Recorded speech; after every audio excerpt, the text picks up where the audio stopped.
L'hypertension artérielle augmente les risques de développer des problèmes cardiaques, des AVC ou des problèmes aux reins. Les récentes études ont également démontré que l'hypertension artérielle soutenue et non traitée augmente les risques de développer une démence. Il est donc important, à partir de l'âge de 40 ans, de s'assurer de surveiller sa tension artérielle en utilisant un tensiomètre homologué par Hypertension Canada. Lorsque vous allez mesurer votre tension artérielle, c'est le premier chiffre qu'on veut regarder, qu'on appelle la tension artérielle systolique. Lorsque votre tension artérielle systolique est constamment supérieure à 135 ou 140, pour les patients qui ne sont pas diabétiques, il faut aviser votre médecin de famille. Et pour les patients qui sont diabétiques, c'est lorsque votre tension artérielle systolique est supérieure à 130 qu'il faut avertir votre médecin de famille. Il est important de mesurer votre tension artérielle de façon adéquate. Vous pouvez donc vous référer au site d'Hypertension Canada.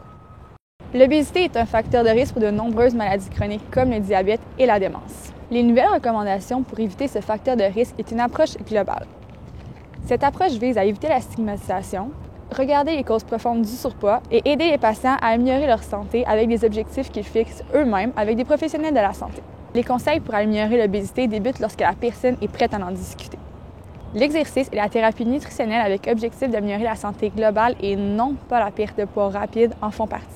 La théorie comportementale pour améliorer la qualité du sommeil réparateur ainsi que la gestion du stress en font aussi partie. N'hésitez pas à consulter un professionnel de la santé pour avoir des conseils.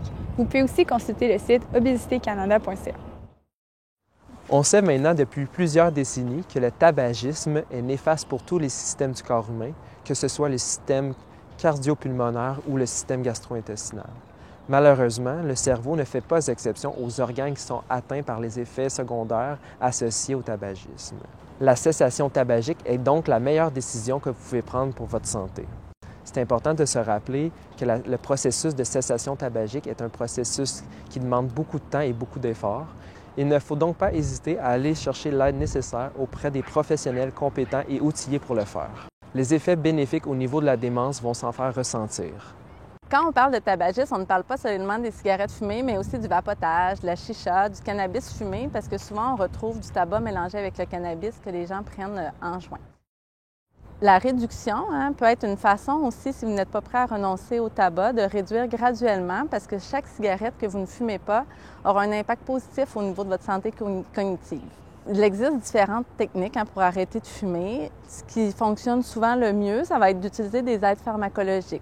Donc, n'hésitez pas à consulter votre pharmacien. Les pharmaciens peuvent prescrire maintenant les aides pharmacologiques et d'en prendre triple vos chances de réussir. Il existe différentes façons d'arrêter de fumer, c'est de trouver celle qui vous convient le mieux. Puis, faites pas le saut de savoir que ça peut prendre plusieurs tentatives avant de réussir un renoncement complet au tabagisme.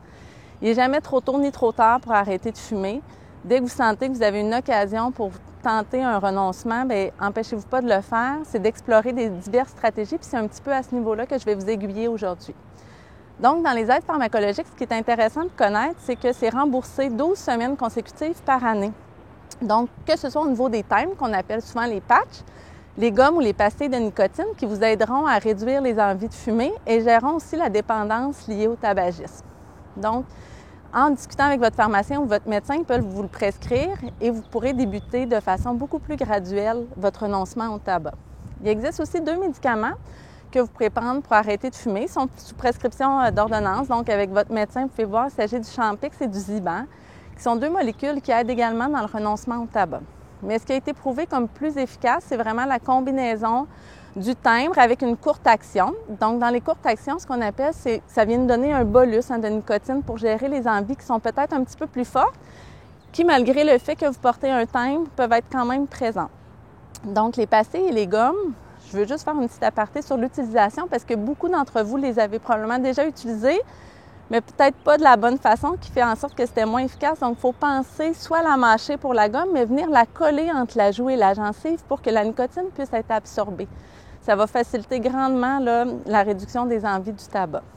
Donc, on porte le timbre et la gomme et la pastille. Puis, il existe également le vaporisateur qui est comme un spray qu'on envoie sous la langue pour pouvoir gérer les envies, ou un inhalateur pour ceux qui aimeraient bien garder le geste main-bouche.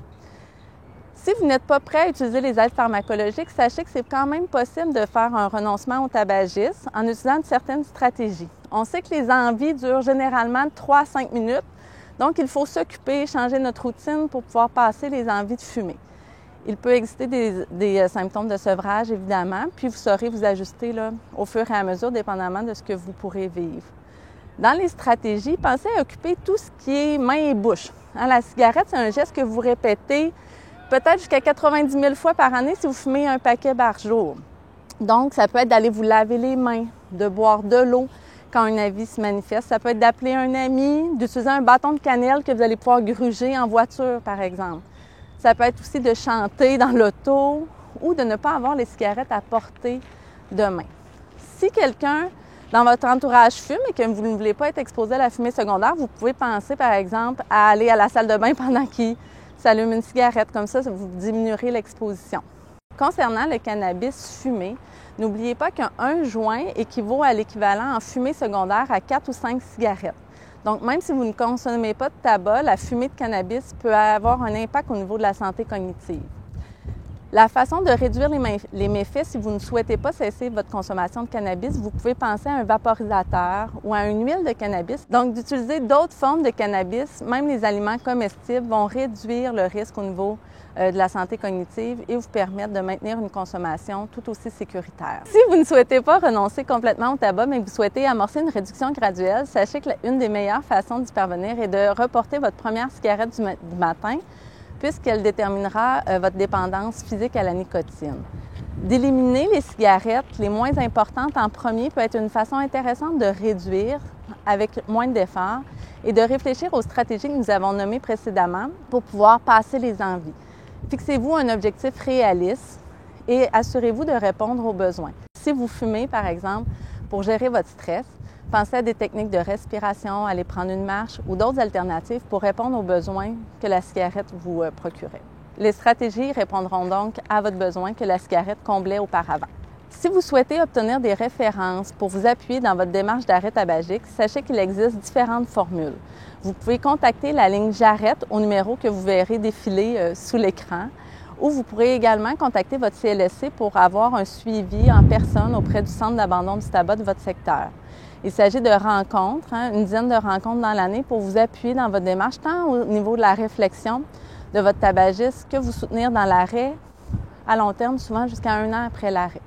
Il existe également le site www.quebecsanstabac.ca si vous souhaitez trouver de l'information et vous guider dans vos démarches de renoncement au tabagisme. Un forum au niveau de Facebook est également disponible si vous souhaitez clavarder avec différents fumeurs pour vous sentir entouré. Il existe également, une fois par année, le défi J'arrête, j'y gagne. Et également les infirmières scolaires. Si vous êtes jeune, la meilleure façon est de ne pas commencer évidemment le tabagisme, mais si vous avez amorcé une consommation, les infirmières scolaires des écoles sont également formées pour vous appuyer dans votre démarche de renoncement au tabac. Ce facteur de risque augmente avec la sévérité et la durée du diabète. Il est donc recommandé d'avoir de saines habitudes de vie, une vie active et une alimentation saine et équilibrée. Il faut aussi savoir reconnaître les premiers symptômes du diabète, soit une envie fréquente d'uriner, une soif constante, ainsi que l'augmentation de l'appétit. Vous pouvez consulter les professionnels de la santé, tels votre pharmacien, votre médecin ou encore une nutritionniste pour aider à contrôler votre diabète. En vieillissant, prendre soin de sa santé peut devenir de plus en plus complexe. Sachez que suite à une référence de votre médecin de famille, vous pourriez faire affaire avec une infirmière qui pourrait vous rencontrer afin de vous aider à faire la gestion de votre diabète, par exemple, de votre hypertension artérielle, la gestion de votre cholestérol ou de votre trouble cognitif. L'infirmière dans le GMF peut être disponible soit par téléphone ou par rencontre et vous rencontrer conjointement avec le médecin afin d'évaluer votre condition physique, également pour vous aider avec la gestion de vos médicaments en partenariat peut-être avec le pharmacien dans votre GMF. Vous pourriez également avoir de l'information sur la santé, les bonnes habitudes de vie, la prévention. Et finalement, l'infirmière peut être aussi une porte d'entrée pour plusieurs services. Donc, elle pourra vous référer à d'autres professionnels selon vos besoins. La travailleuse sociale, par exemple, le pharmacien, une nutritionniste. Donc, l'infirmière est là pour répondre à plusieurs de vos besoins. N'hésitez pas à demander à votre médecin de vous référer à celle-ci. Vous verrez dans la présentation qui suit ce qu'est le service des télésoins à domicile et ses avantages. Comme proche aidant, vous pourriez utiliser ce service de télésoins à domicile à la place de votre proche. Ce service est un service de suivi personnalisé. Si vous voulez en savoir davantage sur ce service, n'hésitez pas à nous contacter au numéro suivant, le 1-844-622-6847. Vous pouvez également nous rejoindre par courriel à l'adresse que vous voyez à l'écran. Je vous remercie.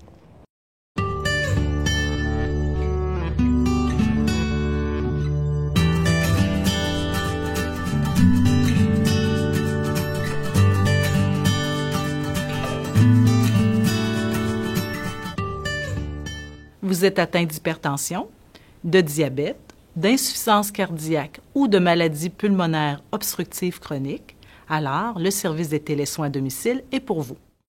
Les télésoins aident l'usager à mieux comprendre sa maladie et à autogérer ses symptômes tout en demeurant à domicile.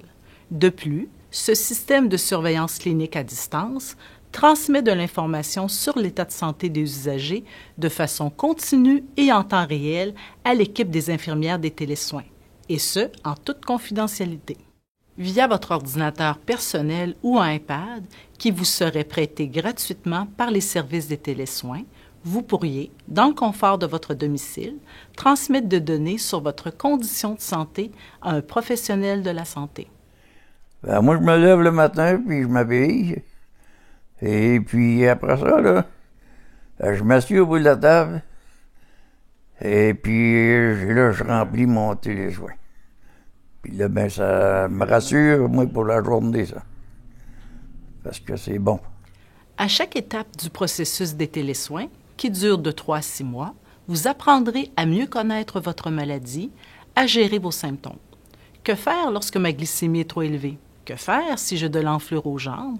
Ou que faire si ma pression est élevée? Les télésoins à domicile vous permettent de mieux comprendre votre maladie à l'aide de questions qui vous sont posées au quotidien. Il vous permet de prendre action face aux symptômes de votre maladie afin d'éviter une détérioration de votre état de santé. À l'utilisation du télésoin, moi, je trouve ça formidable. Parce qu'avec un rapport que j'ai donné, la journée même, j'ai eu une réponse. Ils m'ont donné les soins voulus. Ça m'a sauvé d'être hospitalisé. De plus, si vous avez actuellement un suivi avec une infirmière du GMF, du soutien à domicile, de traité santé ou des services courants, l'infirmière des télésoins pourra vous transmettre un rapport de votre situation de santé, et ce, afin de créer un partenariat dont vous serez le plus grand bénéficiaire. Moi, je recommande l'utilisation d'iPad pour les télésoins, c'est sûr et certain. C'est très utile. Puis facile à remplir, les questionnaires sont faciles. Pour mieux comprendre votre maladie chronique et autogérer vos symptômes en demeurant à domicile, visitez le site ciuscn.ca/télésoins.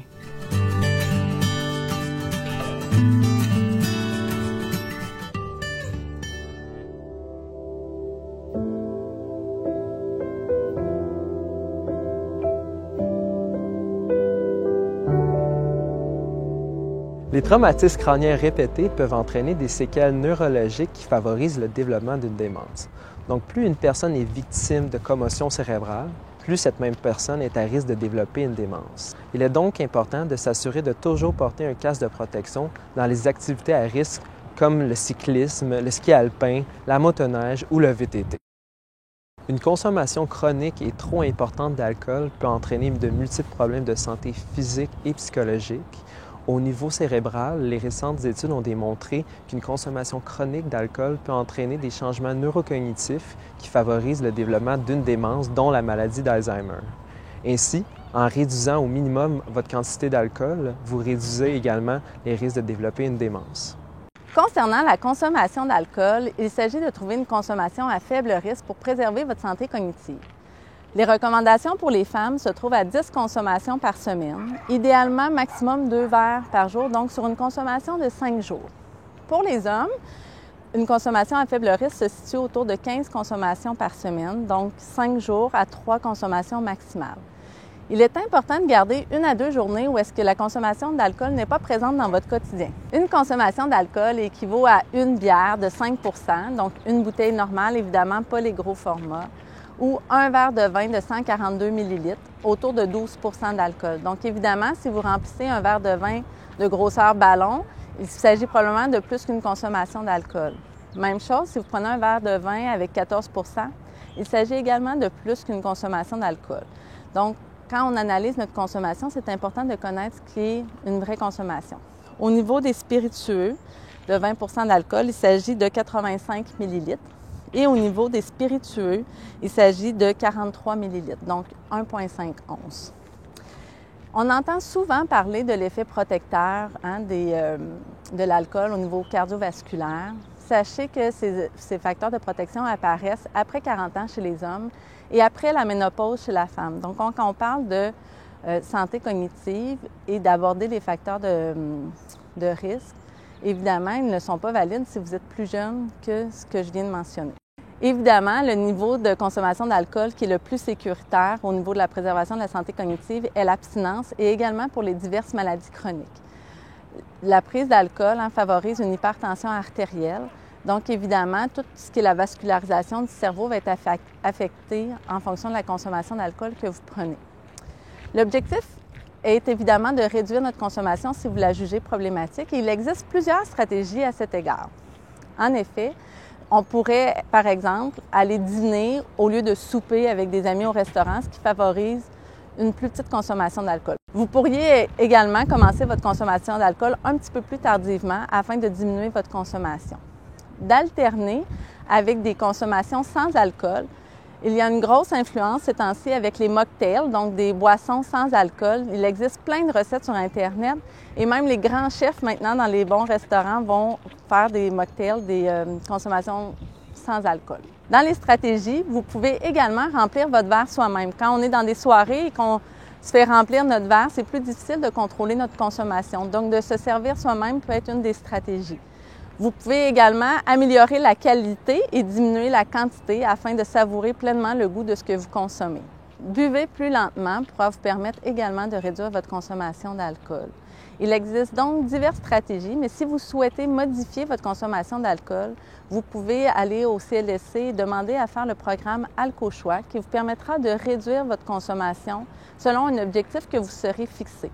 Il est important de ne pas cesser tout d'un coup la consommation d'alcool pour éviter les symptômes de sevrage. Donc, fixez-vous un objectif réaliste. Si, par exemple, vous êtes autour de 20 consommations par semaine, vous pourriez vous mettre un objectif de 10 consommations, mais de le diminuer graduellement au cours des semaines en utilisant diverses stratégies et en voyant lesquelles sont le plus efficaces pour vous. Il existe également le site Internet Éducalcool si vous voulez avoir de plus amples informations sur les effets que l'alcool peut avoir au niveau de votre santé cognitive et d'autres problèmes de santé.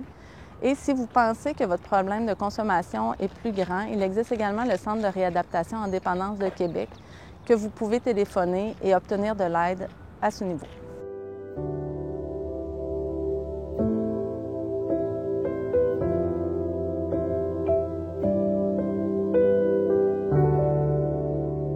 Seules les pertes auditives qui ne sont pas corrigées par un appareil auditif augmentent les risques de développer une démence. On explique ce phénomène par le fait qu'une perte auditive qui n'est pas corrigée entraîne une diminution de la stimulation intellectuelle. Il est donc important de consulter votre médecin de famille si jamais vous suspectez une perte d'audition pour que votre médecin de famille puisse vous référer vers un audioprothésiste. Pour du soutien financier, il existe un programme offert par la RAMQ. La dépression et la démence peuvent être intimement liées. Un premier épisode dépressif après 50 ans ou plusieurs épisodes dépressifs tout le long d'une vie peuvent augmenter le risque de démence. Puisque personne n'est à l'abri des dépressions, il est important d'aller chercher de l'aide d'un professionnel lorsqu'il y a besoin. Adopter les saines habitudes de vie, avoir un bon réseau social et reconnaître les signes et les symptômes de la dépression sont de bons facteurs protecteurs.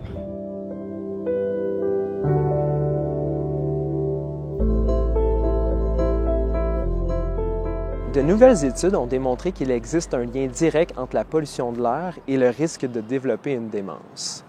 C'est clair que l'amélioration de la qualité de l'air passe avant tout par les décisions politiques et les programmes gouvernementaux. Par contre, de façon individuelle, on peut tous faire une différence sur la qualité de l'air qu'on respire. Un exemple que je pourrais vous donner serait d'éviter de s'exposer ou d'exposer les autres à la fumée secondaire associée au tabagisme.